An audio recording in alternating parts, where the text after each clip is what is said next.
I started working with APIC in 2015. I remember being invited to a meeting that Vang Xiong, who was the chair of APIC at the time, and Ben Cabildo, they were bringing together Asians and Asian Americans to actually get APIC restarted. And so for the first 2015 and 2016, we really focused primarily on candidate forums.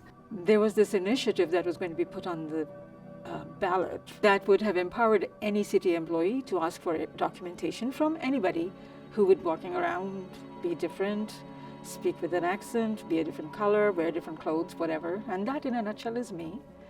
And I was really concerned because my son, he was going to start taking driver's ed classes. So I was very concerned that he's going to be parking at a meter and a person collecting change from the meter could turn around and say, show me your documentation. Are you here legally or not? Suddenly, somewhere, I don't even remember exactly where, I saw a workshop being offered by PJALS. I went to that workshop where they said, we will empower you to raise your voice and to have your voice heard. And I was like, I need to learn how to do that. By the end of that workshop, I was like, Liz, I'm starting a movement right here. We're not going to let this proposition pass. And she said, I have somebody that I can connect you with. She connected me with Puyan Lam, who was chair of No Discrimination Spokane. They made me co-chair.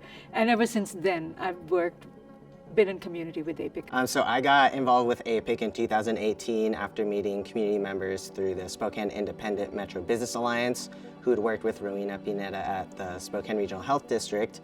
And they introduced me because I am Asian and they were Asian. I just really fell in love with the organization and the people there because of that fact that I got to be with people that looked like me, share the same experiences, and just a place that I could feel like home. I got started with APIC several years ago. My boss at the time was Rowena Pineda, and she invited me to APIC. Rowena is a community leader, very well known, very connected, and she's kind of always had this foresight to empower and mobilize the younger generation. And so I think she knew, hey, Naomi should be involved, and so she invited me. Last year, I heard Sarah Dixit, the co-chair of APIC, speak at the pro-choice rally at Spokane downtown, and I immediately knew that I wanted to get connected with her. I recognized that she was a South Asian woman, and I've never seen someone that looks like me as a public figure. Feeling so empowered to be able to speak in front of the whole city, and that was just so awesome. So I looked her up and I found her on Instagram, I DM'd her, and that's how I ended up finding an internship here. To me, being part of APIC Spokane is being in community. And I stay involved because I also think it's important to nourish and nurture new generations of Asian and Asian Americans to become involved. As a co-chair and executive director of APIC, I feel that I have a big responsibility to serve my community in the ways that they want to be served, and not just in the ways that I believe that they might want to be served.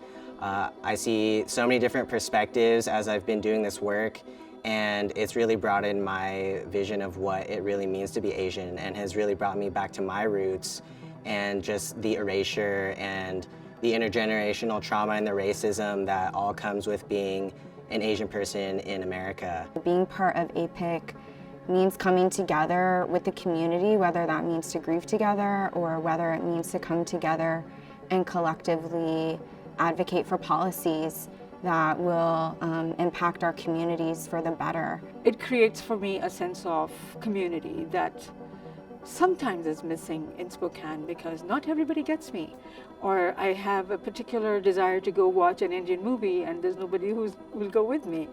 I am an international student from India who moved here for a college degree 4 years ago in 2019. I have never really been around people that look like me, mentors that understand my story, mentors that speak my language or share an identity, and I think I've always been in a search for that. So it really means a lot for me to be able to work here, to be able to know that people understand my culture, people understand where I'm coming from, people understand my story, and I understand their story, and it's such a shared experience that makes me feel loved and cared for. Being part of a collective group that organizes for change, for serving and helping our community.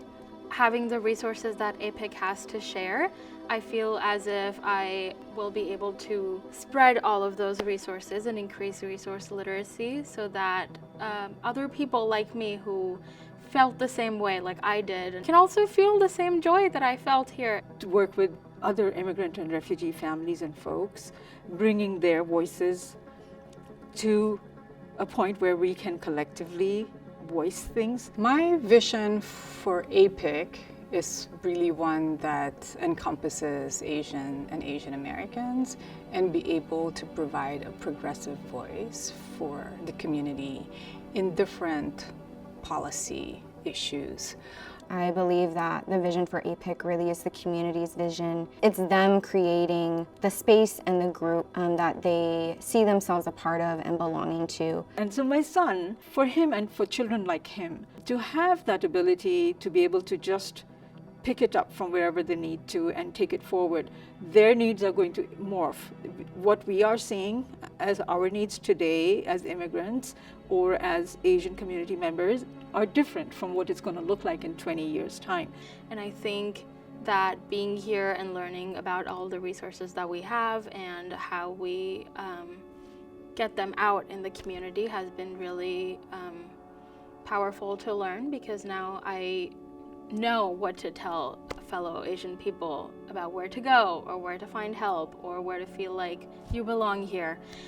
When I look at the history of APIC Washington, we started in the mid-90s after the Welfare Reform Act, which took away access to resources and rights of people of color, of immigrants, and even of citizens, and that affected not only our Asian community, but also our Latinx community, Pacific Islander community, Black community. And APIC Washington was started by our elders over 20 years ago, and our chapter of APIC has been sequentially becoming younger in leadership, and I see the future of our organization also being younger. And it's funny to say that it's being younger because I don't think I'm that old, but there are definitely generational differences that I see in youth today, and that they experience the world in way different ways than I did when I was younger, and I just want to be able to empower them to be able to speak for themselves and for what they want to have in their community and in their life to be able to thrive.